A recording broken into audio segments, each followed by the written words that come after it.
El sujeto y el poder, por Michel Foucault. 3. Tiempo y espacio en el discurso de Michel Foucault. Edgar Garavito. 3. Los dos parágrafos anteriores hacen posible la formulación de dos preguntas con respecto a Foucault. La primera, ¿cuál es la imagen espacio y la imagen tiempo en el pensamiento de Foucault? La segunda, ¿cuál es la relación específica que tal cronotopo guarda con el afuera? Para dar una respuesta aproximada a cada una de estas preguntas, vamos a considerar dos fundamentos del pensamiento de Foucault: la arqueología del saber y la genealogía del poder. Aparentemente, la arqueología del saber, que, como veremos, es descripción de las cosas dichas en relación con el sistema de formación de los enunciados, remite a una imagen espacio, mientras que la genealogía del poder, en tanto que emergencia de una práctica, remite a una imagen tiempo. Sin embargo, veremos que esta primera aproximación resulta insuficiente, ya que algunos elementos de la arqueología del saber sugieren la genealogía y paralelamente hay componentes de la genealogía que son decididamente arqueológicos. Ambas cosas las trataremos de mostrar enseguida.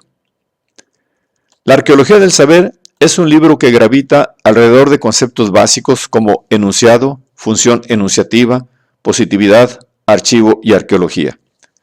Foucault denomina positividad la condición para que lo dicho se haga realidad, emerja y coexista con otros enunciados. Es, pues, una condición de realidad, emergencia y coexistencia de enunciados. Si, por ejemplo, en el siglo XVIII no hay biología sino historia natural, no hay economía sino análisis de las riquezas, no hay lingüística sino gramática general, ¿qué es lo que hace que tales saberes clásicos coexistan, se aproximen entre sí, se hayan hecho posibles a partir de un mismo umbral y luego, más o menos hacia fines del siglo XVIII, se hayan borrado? Foucault responderá que es la positividad como condición de coexistencia de estos saberes, la que los aproxima históricamente. Y al cambiar la positividad a finales del siglo XVIII, se abandonan tales discursos. Más concretamente, son saberes que tienen como común modo de ser la búsqueda del orden y de la medición a partir de la representación de seres discontinuos y permanentes. Lo anterior no es nada más que un ejemplo. Lo que realmente nos interesa es el vínculo establecido por Foucault entre positividad y espacio. La positividad define un espacio limitado de comunicación. Espacio relativamente restringido, ya que está lejos de tener la amplitud de una ciencia considerada en todo su devenir histórico. Pero espacio más extendido, sin embargo, que el juego de las influencias que ha podido ejercerse de un autor a otro. Más exactamente, esta forma de positividad define un campo en el que pueden eventualmente desplegarse identidades formales, continuidades temáticas, traslaciones de conceptos, juegos polémicos.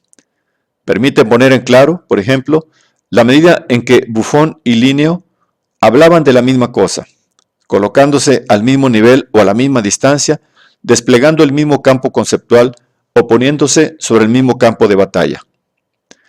En esta cita es posible recoger las palabras espacio, extensión, forma, campo, distancia, nivel. Todas ellas son nociones espaciales. Puede decirse entonces, en palabras de Foucault, que la positividad define un espacio limitado de comunicación. La positividad es la condición de espacialización de los discursos. A ella se vincula, pues, una imagen-espacio en el pensamiento de Foucault. Foucault no utiliza la noción de imagen-pensamiento ni parte de la hipótesis de que hay un espacio y un tiempo que puedan ser establecidos en el discurso. Sin embargo, si aplicamos la mirada abierta en el parágrafo anterior en relación con el espacio del pensamiento, tenemos que señalar que la positividad corresponde a la imagen-espacio de Foucault y que es ella uno de los componentes de su imagen-pensamiento. Ahora bien, ¿qué es lo que Foucault denomina archivo? Si la positividad es la condición de realidad, emergencia, coexistencia y dispersión de los enunciados, es necesario tener en cuenta que las condiciones no imprimen realidad absoluta a los hechos. Para que los enunciados efectivamente emerjan, se dispersen o coexistan, se necesita un segundo elemento, el archivo.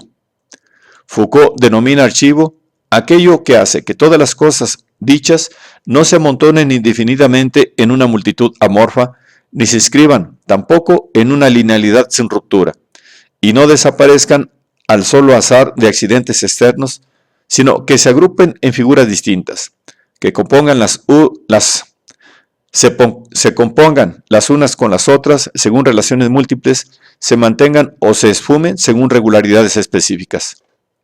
Entre la lengua que define el sistema de construcción de las frases posibles y el corpus que recoge pasivamente las palabras pronunciadas, el archivo define un nivel particular, el de una práctica que hace surgir una multiplicidad de enunciados como otros tantos acontecimientos regulares, como otras tantas cosas ofrecidas al tratamiento o a la manipulación.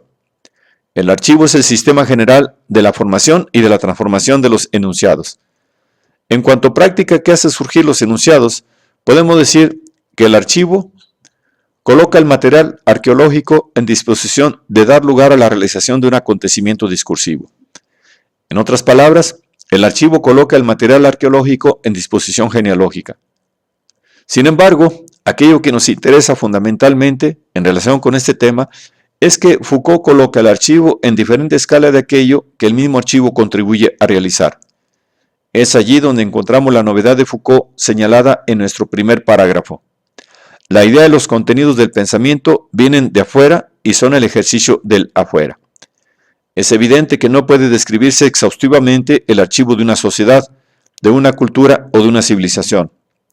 No nos es posible describir nuestro propio archivo, ya que es en el interior de sus reglas donde hablamos y ya que es Él quien da a lo que podemos decir sus modos de aparición, sus formas de existencia y de coexistencia, su sistema de acumulación, de historicidad y de desaparición.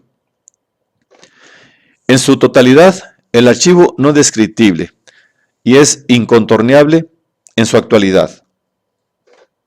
El archivo actúa, en consecuencia, como un correlato que hace surgir lo que es dicho. Al mismo tiempo abre lo dicho hacia un afuera. El archivo escapa a aquello que el lenguaje dice y, sin embargo, contribuye a construir ese lenguaje. Se ve de inmediato la importancia del archivo. En tanto que viene de afuera, el archivo es el que rompe el modelo clásico del pensar. Rompe, por consiguiente, la idea de continuidad, la idea de evolución de un saber que progresa en el tiempo y la idea de un origen primero y borroso. Disipa, por lo tanto, la identidad anudada a la cronología. Su irrupción es lo que genera enunciados absolutamente nuevos, pero también lo que provoca la muerte a los enunciados que no constituye. Con el concepto de archivo, Foucault pone en evidencia que la novedad del pensamiento viene de afuera y que los contenidos del pensamiento pasan por una muerte. El concepto de arqueología, que da sentido al libro del cual nos ocupamos, es, asimismo, una noción espacial. Foucault define la arqueología del saber como la descripción de los discursos entendidos como prácticas en el elemento del archivo. La arqueología del saber no es asimilable entonces a buscar un origen o hacer una excavación. Al definir la arqueología como descripción que interroga lo dicho en relación con el archivo del que ese discurso depende, Foucault introduce de nuevo una imagen espacial. En un discurso se puede reconocer dos grandes sentidos: la descripción, a la cual va asociada fundamentalmente una imagen espacial, y la narración, en donde predomina una imagen temporal. La descripción es una manera de abrir el espacio al frente y cerrar el tiempo a las espaldas. Puede decirse que hoy se está renovando la naturaleza de la descripción, que la descripción tiene un poder o una potencia como es la de construir el objeto en un espacio y con ese mismo gesto destruir o suprimir el objeto dado por la narración. De alguna manera, la descripción rompe la cronología impuesta por la narración, rompe los encadenamientos impuestos por el orden del discurso.